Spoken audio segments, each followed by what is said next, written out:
All right, I'm very excited to bring to the stage. I mean, I love all of our storytellers, but there's only one that I take to bed every night, and that's sorry, Stephen guys. Michael Carr. No, it's not. Although our book club is now going to be held in a bathtub, and I'm so excited about that. I am club. so psyched. Let me tell you about this guy that I'm partial to. Dave is the proud co-producer and co-host of Double-Edged Stories, his third child with me. He's been telling stories in Louisville since the Moth started here, and has won its Story Slam 3 times. He's recently co-led a storytelling workshop with me. He's really, really excited about the upcoming Double-Edged Stories podcast, which is a thing that's going to happen. It's happening. When we make it happen, we're going to It's a make thing it that happens. It's a thing that's going to happen. At some point in the future. And you're going to need to move to this mic. And So let's I've give it been up for Dave. Get out of your way. As my wife rolls away. Rolling will come into the story. So, it was the day of the big move, July 8th, 2010. And Randy and Stella's my 2-year-old daughter, their flight was out of LaGuardia Airport at 8:30 in the morning. So that meant at 6:30 a.m., we woke up bright and early from our Brooklyn apartment, and I drove them. Now, New York, we were only about half an hour away from the airport, but it could take a half hour, or it could take an hour and a half. You never know, and you got to get there early. So we got into the car, packed all their bags, drove to the airport, and in a small miracle, we got there in 25 minutes, 7 a.m. Now, Randy went to the U.S. Air, check in and check their bags in. And it was my turn to take my daughter, Stella, who's, 2 years old, and take her car seat and put it into her new nifty transport device. We'd seen this in some other kid wheeling around the airport. You can take a car seat and put it in this, dolly sort of thing. And there are these straps that go in the back. It's like a telescoping handle comes out like the luggage that you can roll around with in the airport, except with a car seat. We're really excited about it. And that was because Randy was going to be traveling by herself that day, and she didn't need any more problems going through, where they inspect you and all that kind of thing. Make it easy on herself, no stroller. We thought of everything. And, I got to tell you before we go, a New York City airport is among the most stressful, crowded places in the United States, because there are skycap guys, and there are police, and there are other travelers, and everybody's honking, and livery cab guys, and move it, move it. You're allowed to be on that curbside just long enough to drop off, which is what the plan was. So we get them out, we put their bags out, and I'm going to get out the transport device, the little carrier, and I find out that though we'd planned everything, there was one thing, folks, that we'd forgotten. To assemble the transport device. And I see it is still in the box. I thought I would just take it out and it would be fully assembled. But alas, that was not the case. It needed to be assembled. Right there, right then, right on the curbside of the airport, while everybody's honking and beeping at me. And I think to myself, we can do this, stress, we can do this. So I take it out and we start snapping axles into place. Randy's helping me. We put everything in, and after 10 minutes, which is like doing surgery on the side of the road at a New York City airport, everyone's like, tick-tock, tick-tock, gotta go, man. It looks like it's finally together, but then I see there are 4 things that are missing. And the 4 things that are missing is I see 4 Phillips head screws. Fuck me. How am I going to put these in? I didn't have a screwdriver on me. Why would I have a screwdriver on me? I didn't know what to do. We couldn't use it if we didn't have the screws in. And then I thought to myself, there's got to be an answer. Now, we were driving my mom, Harriet Serchuk's old candy apple tan Honda Accord, which she'd given to us to then buy another Honda Accord. And in the back of the Honda Accord, because my mom was always a prepared and thorough person, was a box of stuff in a cardboard box in case of emergency. My mom was always very well planned, very ready to plan for things. And there were jumper cables, tire pressure gauges, maps, fix-a-flat, everything you could possibly want. But since my mom always prepared so well, she never needed any of it. But I was thinking, if my answer is going to be anywhere, it's going to be in that box. And I jumped to the back. And I'm rifling through. I go through old maps of Delaware. And I find at the very bottom, ladies and gentlemen, I found a Phillips head screwdriver. Like my mother had been waiting years before and stretched out the arm of time and placed it in there, saying, someday my son's going to really fuck up, and I'm going to need to have a screwdriver for him. And I ran out with the screwdriver, and I screwed in the screws. I put in the seat backwards, of course, first, and then I put it in right, and it worked. And tick-tock, it's 7:15. I feel like I've been doing this forever. And I strap my daughter in, and it's working, and she's happy. And Randy says to me, okay, we're going to go now. When we land, I'm going to call you. She's superstitious that way when she flies. I said, okay, and we kissed. I bent down to kiss Stella. She turned her head, so I got her cheek by instead, which is the way she always was. And then they're rolling away and they're laughing. They're actually having a good time. And Randy goes, yeah, she's my little buddy. And I see them go through the doors that open and shut automatically, and they're gone. And I start to cry because I realized I'd never been away from Stella for even a day before my whole life. But there's no time to think about that. I've got to go because I have a big day ahead of me, and I planned it out thoroughly. And I will show it to you in just a few quick steps. My plan was that I was going to drive all our things while they flew in comfort in a large U-Haul from New York City to Louisville, Kentucky, where we were going to move. And here's how that was going to work. I was going to drive Mom's tan Honda Accord to U-Haul. From U-Haul, I was going to park it, then get our truck, then drive our truck to our apartment, park it. The movers were going to come at 11:30. They were going to move everything in 2 hours. Then I was going to drive the truck back to U-Haul, connect the trailer, which I would then drive the Honda Accord onto, drive that across the Brooklyn Bridge, across Canal Street, across the Holland Tunnel, the Jersey Turnpike, to meet my friend Mike Kane at 4:30, and we were going to drive all day and all night because the movers were coming in Louisville, Kentucky tomorrow, and I could not miss it. They were coming at noon. So, easy peasy, right? I had it all planned out with military precision, and I knew nothing could possibly go wrong. So I drove the Honda to U-Haul. There was a long, slow line, tick-tock, but I finally got the truck. It was huge. And I drove it in front of our apartment, and I parked it, found a spot, kismet. And at 11:30, I'm waiting, ready. All our things are finally packed, and there's no movers. Uh-oh, tick-tock. I call the guy who's in charge of the moving company, Sal. And I go, Sal, nobody's here. And Sal sounds pissed. He goes, I'll get him on the... yeah. And he just kind of yells at me and clicks on me. And then at noon, 2 guys show up. A guy named Ray, who's kind of small and wiry, and an older guy who kind of looked like a very Butch Harvey Firestein. And he kind of sounded like a very Butch Harvey Firestein. And they come to me and they say, all right, well, there's only 2 of us. And Harvey's saying to me, we can't really move a lot right now. Do you got any straps? What the fuck? Do I have any straps? Why would I have straps, Harvey? And he goes, well, to load things on a back, because otherwise we can't move much, and we need straps. You don't have any straps? He's saying this like accusatorily, like I should have, so everybody should have straps. And I said, no, Harvey, I don't have straps. He goes, all right then. And he just sits on the lift gate of the truck. Tick-tock, 12:30. The 2 other guys finally show up. The foreman named Phil and another guy. And Phil has the straps. And Phil has a clipboard, and he has a lot of documents for me to sign. He's very professional for a guy who was an hour late. And then, nonetheless, I sign, and they start moving everything. And it's taking a little bit longer than I thought it would. Finally, about 2:30, an hour already late, everything's finally moved in. Harvey was setting things up like Jenga. And Harvey says to me, all right, it's all set up. You got any rope? And I said, rope? Again, why the fuck would I have rope? He goes, well, you gotta have rope, otherwise can't fasten everything down. It'll all crash. You gotta have rope. And I think to myself, where am I gonna get rope? Like right now. And if you lived in New York City, folks, there's something called the Everything Bodega. Now, if you live in Kentucky, it's the place with scratch-off tickets and, tobacco behind the counter.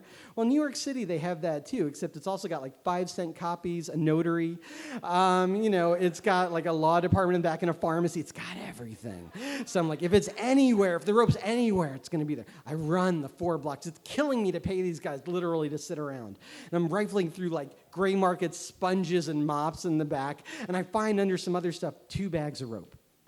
I'm like, okay, this must be, Eureka, 2 bags of rope. I run back after paying for it, and I interrupt Harvey while he's giving a little bit of lecture to Ray about moving. He goes, yeah, there's no future in it. You get a messed up back, there's no future. And I stop him. I'm like, okay, Harvey, I've got the rope. He goes, okay. And he takes it, and he starts, fastening everything down. He needed, 4 feet of rope, people. And I had 2 bags of rope. It was 80 feet of rope.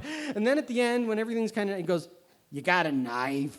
I'm No, I don't. Well, yes, actually, I do have a knife. This time I did have a knife. It's like the universe kept like asking me for things that somehow I would end up. I had a little tool chest, and inside I had my lock blade knife I'd bought in Thailand 11 years before that I had literally never used for anything. And I pull it out very proudly, and I hand it to Harvey. I'm like, take it, dude. And he unclips, he goes, click, and he starts cutting the rope. We're trying to cut the rope. It's not cutting at all. And I find out that the knife is so dull, it couldn't have even cut butter.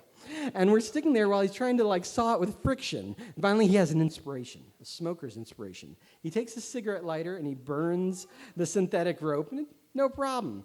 And then it's finally time to pay these guys. And Harvey goes, well, it's 3 hours. So you're supposed to, and it was $115 an hour. I said, but you guys were super late. He goes, it doesn't matter. You can call Sal. It's nothing going to change any. So I call Sal on the phone, and I go, Sal, these guys were like an hour late, so prorated. And Sal interrupts me. He goes, $50 off, $50 off, nothing, $50. I go, but Sal, prorated. He goes, $50 off, take it. I go, okay. And I take it. And then it's $350 for these guys who were late. And I write the check, and I tip them each $20. Harvey looks at me like I put a cigarette in his beer. And then the truck is loaded. The last thing Ray had helped me move were my cats. I had 2 cats, Cromwell and Talisker, and I bought like the one big animal mover. And I was very nervous about moving with them. I wanted them to be comfortable. And so they moved in, they were going to ride in the cab of the truck with me. So I could like talk to them while we're driving and all that kind of, you pet owners will understand.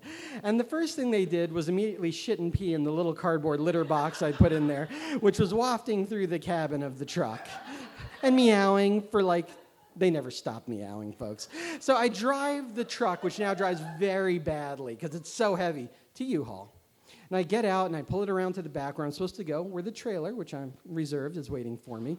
And I find the guy, Antoine, who's going to connect me, and I say, okay, I guess I'm supposed to do this on my own. And I look at the two and I say, there's no way I know how to do any of this. There's no directions. Am I supposed to know just how to connect a trailer? And I look at Antoine and I go, please. And he goes, all right, I'm not supposed to do this because of insurance, but he does. He connects the two, and then I drive the Honda up the steep incline, and I park it. And he goes, all right, good luck. And I put the key in the ignition, ready to hit the road, and it makes a gagging sound, like, kind of like Harvey, and it doesn't start. It doesn't start. And I look at my watch, and it's 3:30. Tick-tock, I'm supposed to be at Mike's in an hour. It's 3:30. And Antoine, before he goes, I flag him down and go, dude, the truck won't start. What am I supposed to do? He goes, oh, you should call customer service. And I say, I'm at U-Haul, dude. Why should I go? He goes, well, you should still call customer service. So I call customer service. I get this really friendly Southern guy named Harold on the phone. He's like, all right, well, that's no problem at all. We'll have a truck there. Go when? He goes, in an hour. Oh, no, the truck's off in an hour. It's a sweltering hot day. My cats are like dying next to me as they poop and pee. And I find Antoine again, and I'm like, dude, please. He goes, all right. So he pulls up a truck, and he connects the jumper cables to my truck, and he connects them. And after a few minutes, I try to turn, and it doesn't start. And that's a bad sign. I've done this before. And we wait a few more minutes, and goes, ugh. And then finally, it starts up like very reluctantly. And Antoine goes to me, he goes, give it 10 minutes, or else you're going to die again. And I say, okay, 10 minutes. But I've done this a million times. You jump it, and then you go. No big deal. So 10 minutes pass, tick-tock. And what I have to do is now pull the big truck, which I have, with the trailer. It's like 2/3 the length of an 18-wheeler, guys. I've never driven anything like this. Just to get it onto the very narrow New York City street, make a right, get onto 3rd Avenue, go down to Flatbush. Done this a million times, but not like this. So I'm making a right-hand turn and very carefully turning the wheel. And I'm turning the wheel to get far out to get into the street. And about halfway through my turn, I start to hear the sounds of groaning metal, folks. And I look in my side view mirror, and I see that my trailer had connected to the bumper of a car that was parked on the street. And I had taken it, if these are like the curb and the car, I had taken the car and I'd made it perpendicular to the street, and this is in the middle of the street, facing directly to the parking lot. And I'm faced with a dilemma, folks. And the dilemma is, I'm a good person. I mean, we all know this. I'm a good person. I mean, it's a fact. And what I need to do is I need to wait for the owner to come back, blocking traffic for up to several hours while everybody honks at me so that I can give him my information. That's what I should do. That's not what I did. What I did was I slowly backed up the trailer, got clearance, drove even wider around the car that I left in the middle of the street. I drove down the street, making a run for it from the scene of a crime, and then, I can't call it a run because I was so slow, and then I get up to 3rd Avenue thinking now the law is on my trail, and they will catch me because I am slow. I make a right onto 3rd Avenue, and I'm driving away, kind of like with my head on a swivel, like in a gangster movie, like, are they coming as the law coming? And then, because everybody saw it. There were like 10 cars behind me. They all saw it. And then I get to Flatbush Avenue. I'm supposed to make a left. And at Flatbush Avenue, I realize it's illegal for me to make a left. I always did it in the tan Honda. Nobody cares. It's New York City. But I can't do that now because the law is after me, and they'll catch me. So I have to go straight and make a series of very long, wide right turns through maybe not such great neighborhoods with all the things I own. And then finally, I get back to Flatbush Avenue, and I drive. Tick-tock, tick-tock. I look, and it's 4 o'clock. I'm supposed to be at Mike's in a half hour. And I drive up to Tillery Street to make a left to get to the Brooklyn Bridge. Okay, it's finally going the way I want it to go. And I'm about to get on the Brooklyn Bridge while a cop jumps in front of me and goes, "Stop!" I go, "What?" He goes, "There are no trucks on the Brooklyn Bridge." I go, "What? What am I supposed to?" He goes, "The Manhattan Bridge." And it's all the way over there. I go, "Oh, no." So I make another wide series of right turns, tick-tock through maybe not such wonderful neighborhoods, and I get back onto Flatbush Avenue, and I'm driving over the Manhattan Bridge. God, there's a lot of water down there. This thing doesn't handle too well. And, what if I just went over right now? What if I did that? And then I end up on Canal Street, which is the busiest street in New York City, which might be the busiest city in America. And I'm inching, and it takes me an hour to get a mile, and I'm not in the tunnel yet. And while I'm there with the sun in my face, beating down, another big rig comes to my right. It's like one of those big tourist trucks, like the really cush seats that hold like 20 people. And the guy waves at me, one big rig to another, I wave back, "All right, man." And he proceeds to cut me off while I'm trying to drive, and I cannot stop him. And he clips my right-hand mirror, and it goes all the way back. So now I'm blind on my right-hand side, and I cannot fix it. And I'm about to get into the Holland Tunnel, like, fuck this day. It's already been 12 hours. And a cop comes out of nowhere and goes, "You stop! You can't go in the Holland Tunnel." I go, "Why not? It says trucks." You go, "Yeah, but not trucks with trailers." Oh, fuck me. What am I supposed to do? He goes, "The Lincoln Tunnel." So I have to get on the West Side Highway, slowly teetering. By the way, cops didn't arrest me yet. And I realized I'm not going to make Mike's in time, but maybe we can still make it today. We've got to get there by tomorrow.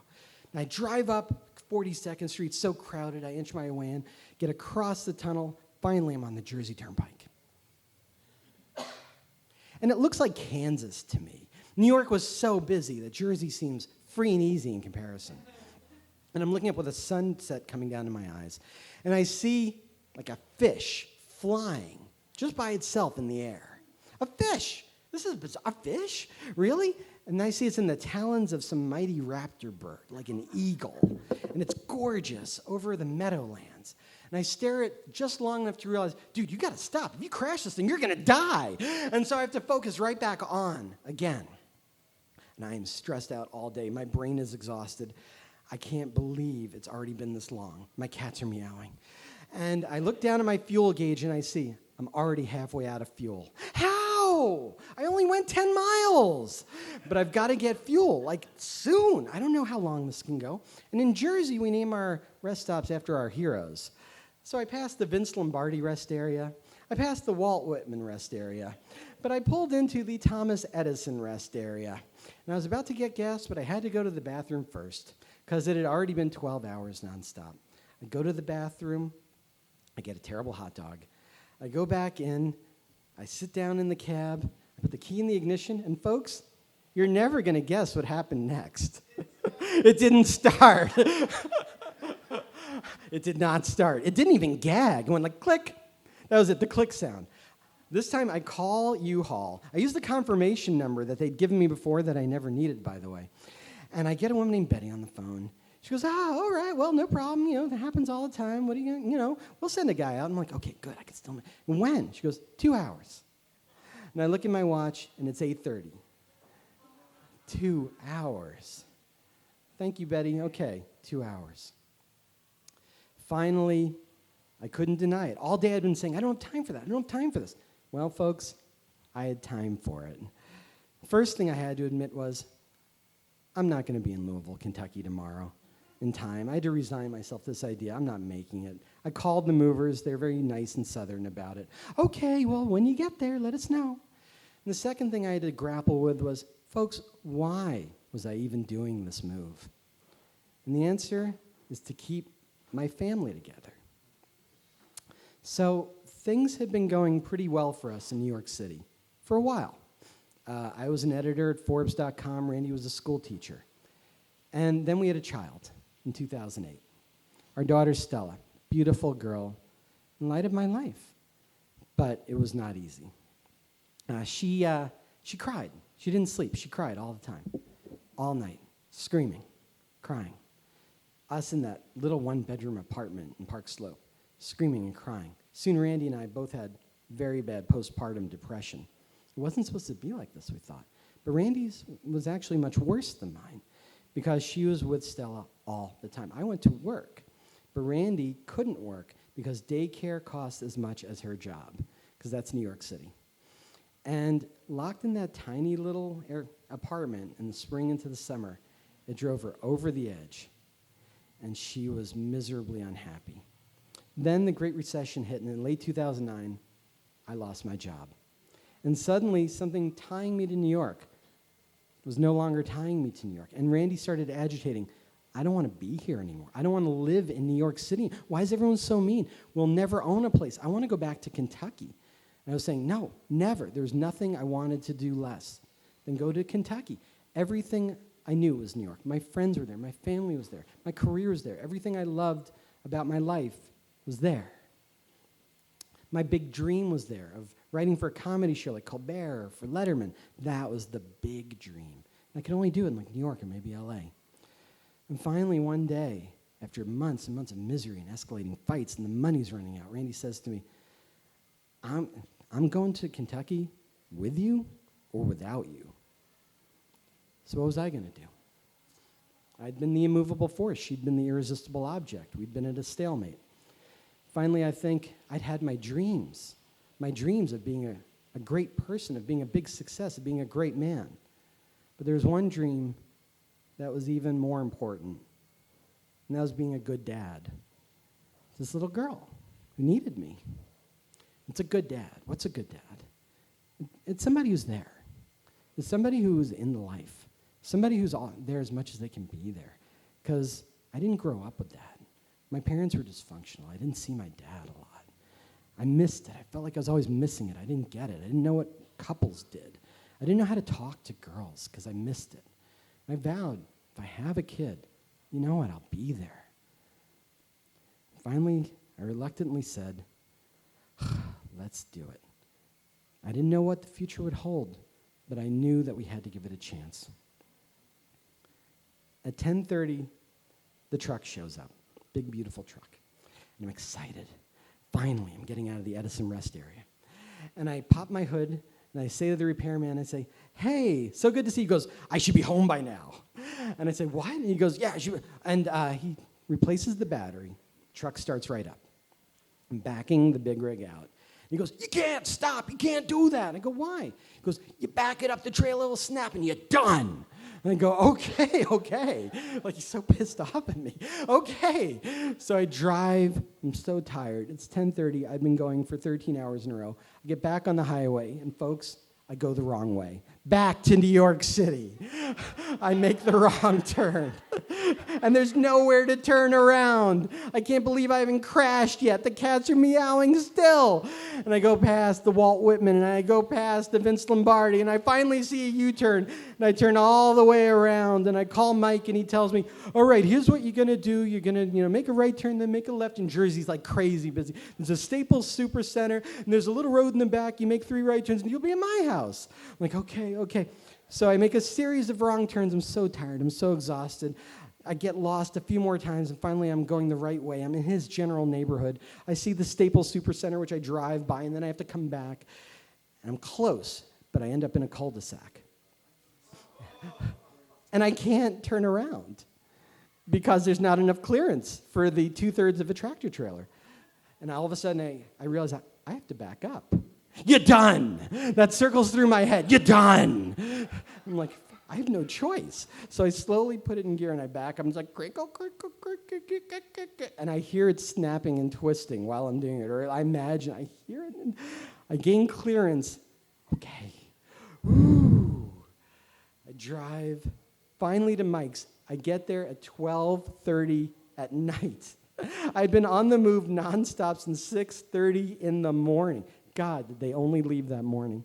My friend Mike's outside, calmly hanging out, smoking. New Jersey, Freehold, New Jersey, so quiet. It's like everybody's dead. And we go inside, let the cats out in the bathroom, go to sleep. Finally, 1 a.m. We wake up bright and early the next morning and climb into the cab. We put the cats in the Honda. That was enough. And I realized to myself, we're headed into the unknown. I don't know what my future will hold. I don't know who my friends will be. I don't know what jobs I can do. All I know is that people I love, my wife and my daughter, they're waiting for me. And I know I can't go backwards, literally or figuratively. You're done! Because if I did, I would have... And Mike put some road music on. I take a deep breath, steel my nerves, put the big rig into gear, and we drove. Thank you.